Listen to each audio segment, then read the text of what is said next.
Author Veronica Tugaleva has a great quote: "Emotions are not problems to be solved. They are signals to be interpreted."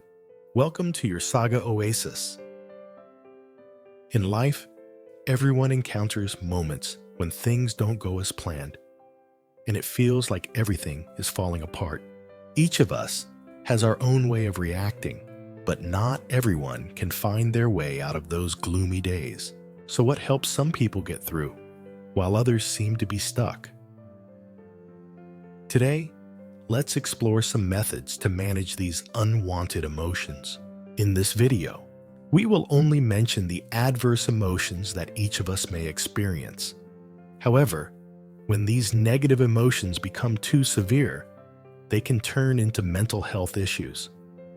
In such cases, seeking help from professionals, like psychologists at specialized hospitals, is essential for timely treatment. So why do we need to manage our emotions? Imagine coming home from school on a scorching summer afternoon, drenched in sweat, and feeling down after arguments with friends and being scolded by teachers. Just then, your mother eagerly asks you how to create a Facebook account on her new smartphone. Despite explaining several times, she still doesn't understand. In your existing frustration, you lose control and snap. "If you don't get it, don't ask anymore. I don't know." You then storm off to your room, leaving your mother sitting in silence, unaware of how much you've hurt her feelings. When you were a little child, barely able to speak, your mother patiently guided your every step, taught you each word, and fed you every spoonful of food. Yet now, you lack the patience to do the same for the person who spent so much time nurturing you. We often misdirect our anger, taking it out on those around us like subordinates or loved ones, because it seems to relieve our negative emotions without causing serious consequences. However, this ultimately only hurts the important people in our lives, and we need to think more carefully about how we manage our emotions. Psychoanalyst Sigmund Freud identified the displacement effect, where we vent our anger on those who seem closer and more vulnerable than us.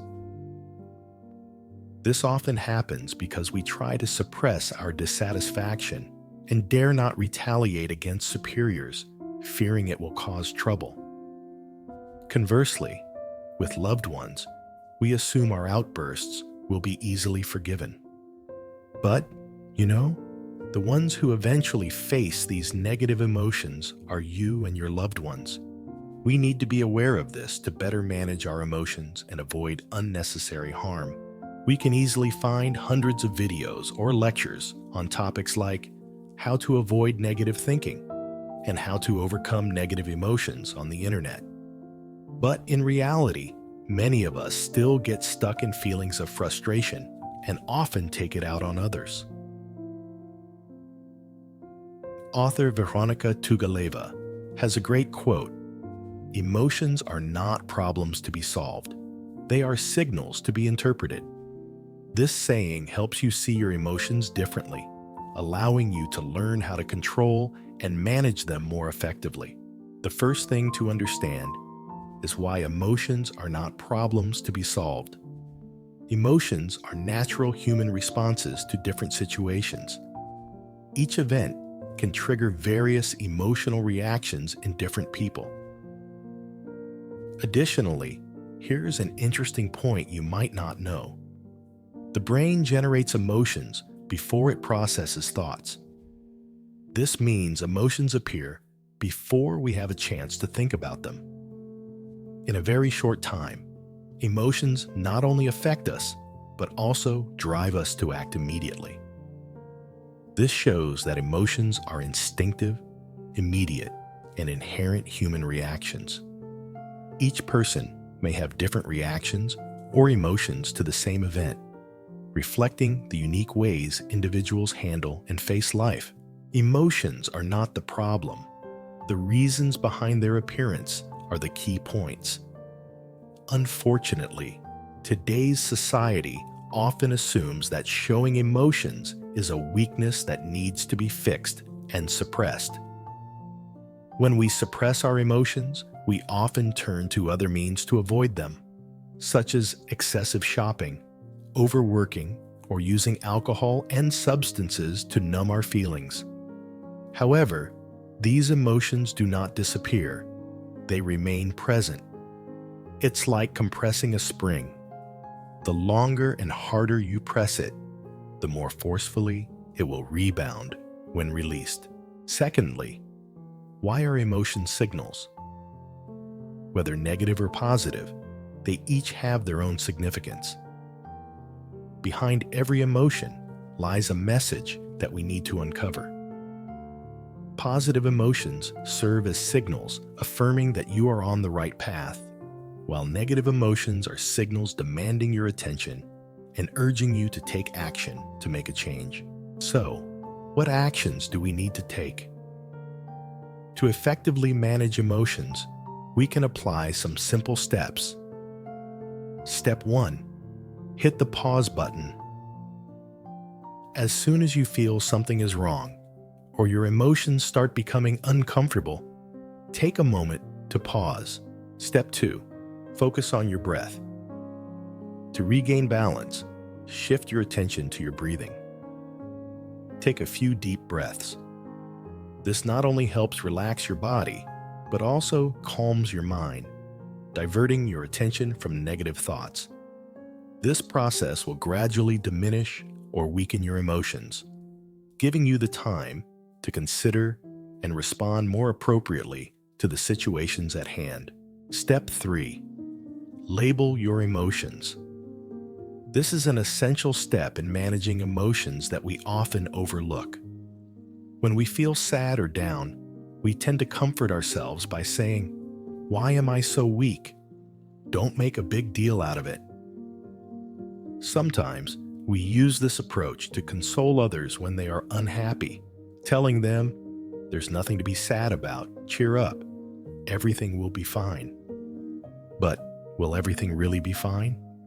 Often, it won't. At this moment, we are avoiding our true emotions. The process of emotion labeling involves identifying and naming the emotions we are experiencing without judging them as good or bad. When you name your emotions, it helps you gain a clearer understanding of what's happening inside you. The next step is to ask questions like, where is this emotion coming from? What is it related to? This practice will help you understand the root causes of your emotions, allowing you to find appropriate solutions or adjustments, rather than simply avoiding them or blindly imposing a positive attitude.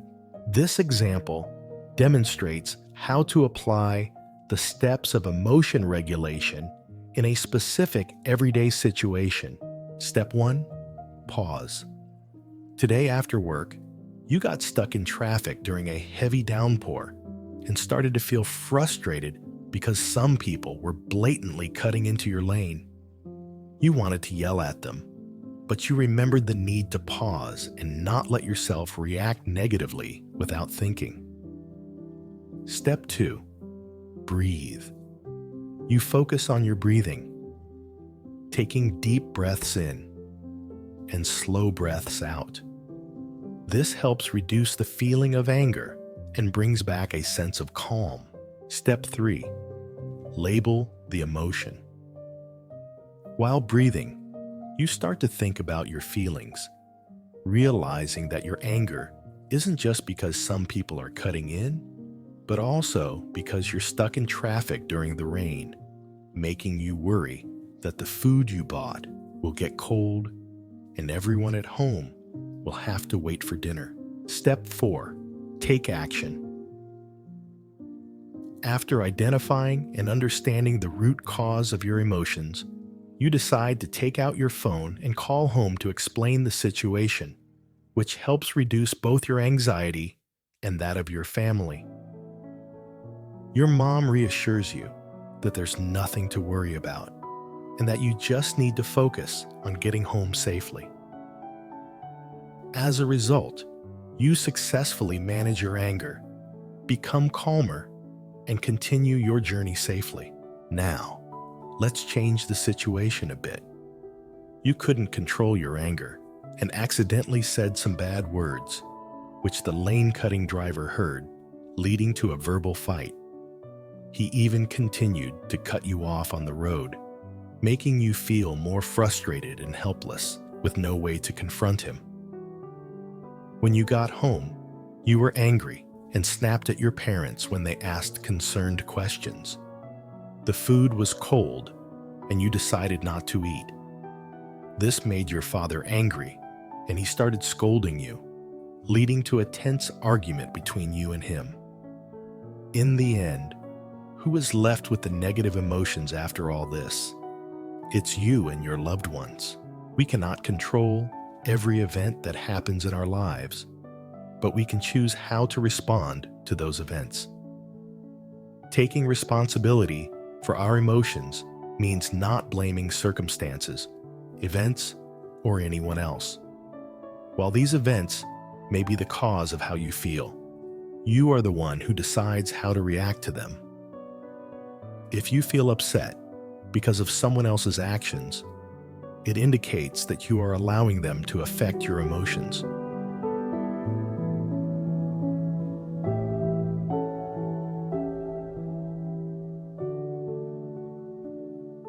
Patience and endurance.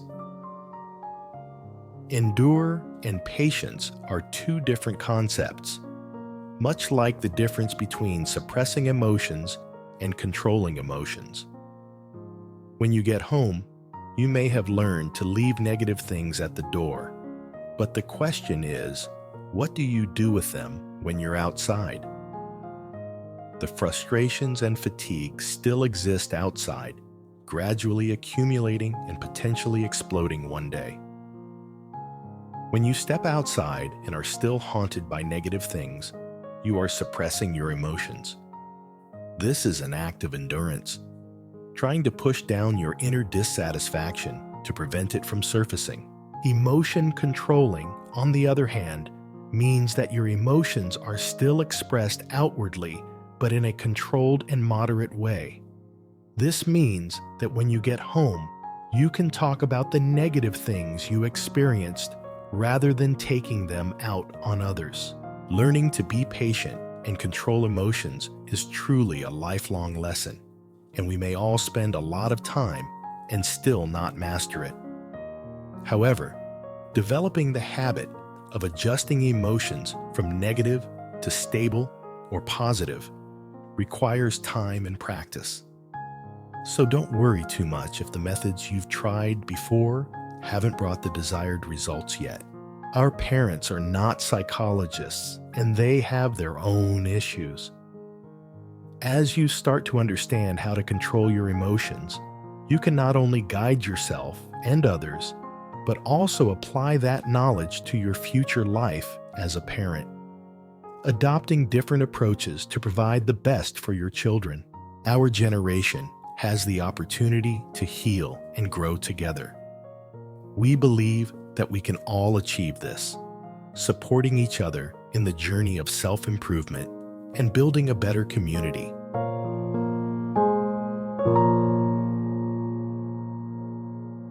It's the end of the video. Thank you for joining us today. And don't miss out on more videos from us by subscribing and turning on the notification bell icon.